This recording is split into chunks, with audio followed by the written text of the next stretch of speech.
I'm Lexi. I'm in the US. And you know what this background means. It's field trip time again.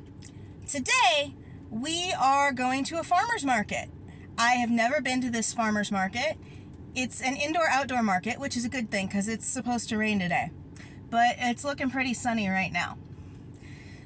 But let's go check it out, see what fun things I find. As soon as I walked inside, I found these macarons, and that was a problem because I immediately had to buy some. We will be trying those later. This is just a quick overview of the main room before I started walking around. There was lots of yummy things, like this booth that had all kinds of pies. Any flavor you could imagine. I didn't end up getting one of these, but they sure were tempting.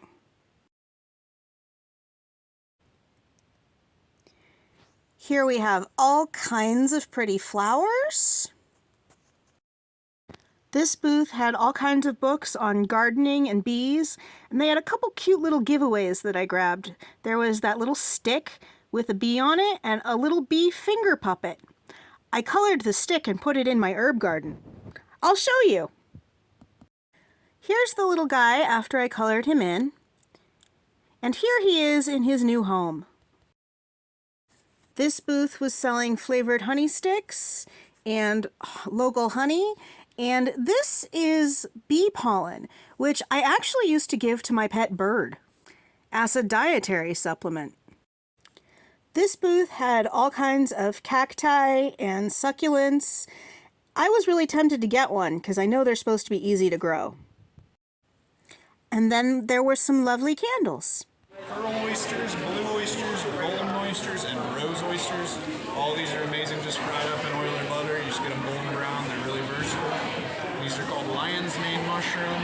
We have shiitakes, pepinos, and mixed baskets down on the end there. I love mushrooms, and thank you to the nice gentleman that explained what all of them were. I got some of the rose oyster mushrooms. They were really yummy. There was a good-sized selection of fresh-baked bread. And this booth was selling all kinds of different salsas. Over here we have hot sauce and something amazing called crack corn. I ended up buying one of the crack corns, the ice cream sundae flavor, and it was so good. I'm really glad the store doesn't sell this stuff because it could be a problem. This was such a cute little tractor toy that I just had to wind it up and play with it for a minute. The rest of the booth had all kinds of books geared towards children. I watched this candied nut machine for far longer than I'm comfortable admitting. I kind of want to own one of those.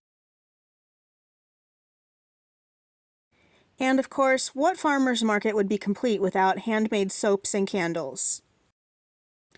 Then I found a bubble tea stand that somehow when I first walked past it, I thought it was smoothies. Now, I've only had bubble tea once before in my life, so I decided to go ahead and get one. I got the dragonberry flavor. So let's try the boba.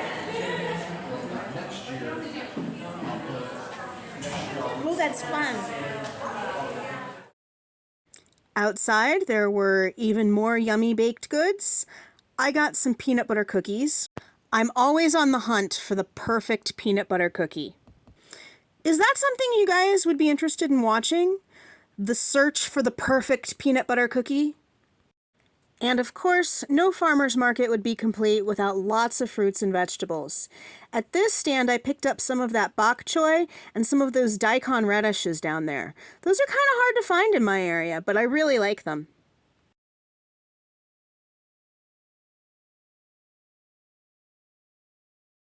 This stand was selling lemonade and popcorn and kettle corn. It was really hard to walk by with as good as the kettle corn smelled.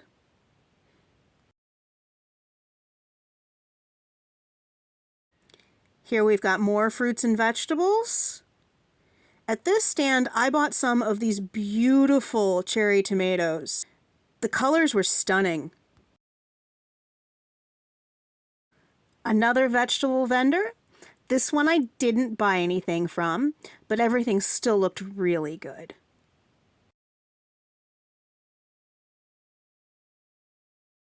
Maybe I should have picked up one of those watermelon. This fruit vendor had seconds of pecks of peaches on sale for a really good price.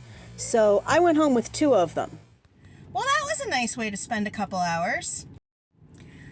I do have one question about that boba I bought, though. How do you drink it so that you don't just end up with a bunch of pearls at the bottom? I don't know. I haven't had boba enough to know that trick. Couple more things. That nice gentleman with the peaches carried them to my car for me, so thank you very much. And you might remember the macarons that we bought first thing. I think we need to try at least one of these, right? Okay, so the one I was most excited about was cotton candy. It's this like fun marbly blue.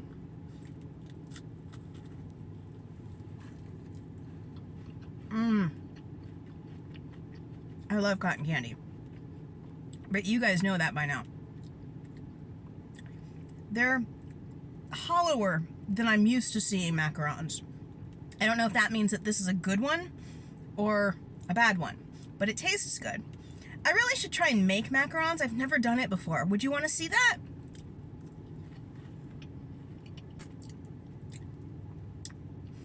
Okay, so I think this one is lemon.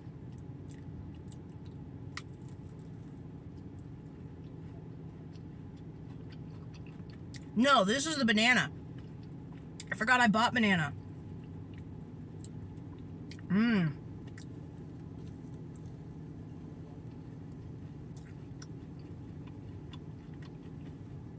Okay, we'll try one more. And I'm going to save the other 3 for later. This one, I'm going to guess, is a strawberry cheesecake.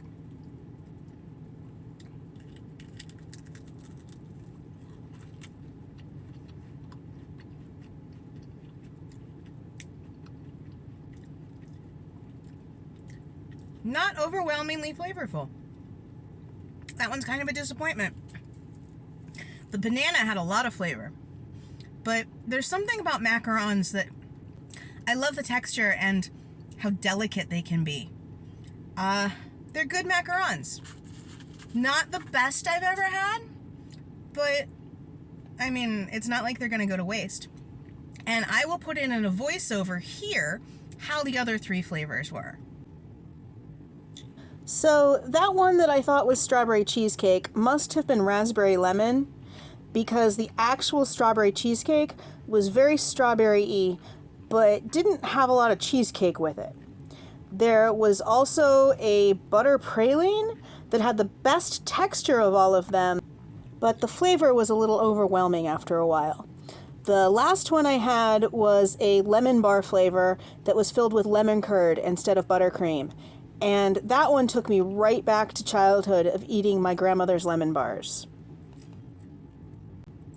Well, it was fun coming out to the farmer's market and bringing you with me. What kind of thing do you want to see for our next field trip? Let me know in the comments down below. Let's have a conversation. And if you could hit that thumbs up button and subscribe to the video if you're not already, I would really appreciate it. And I will see you next time on Big Spoon Little Spoon.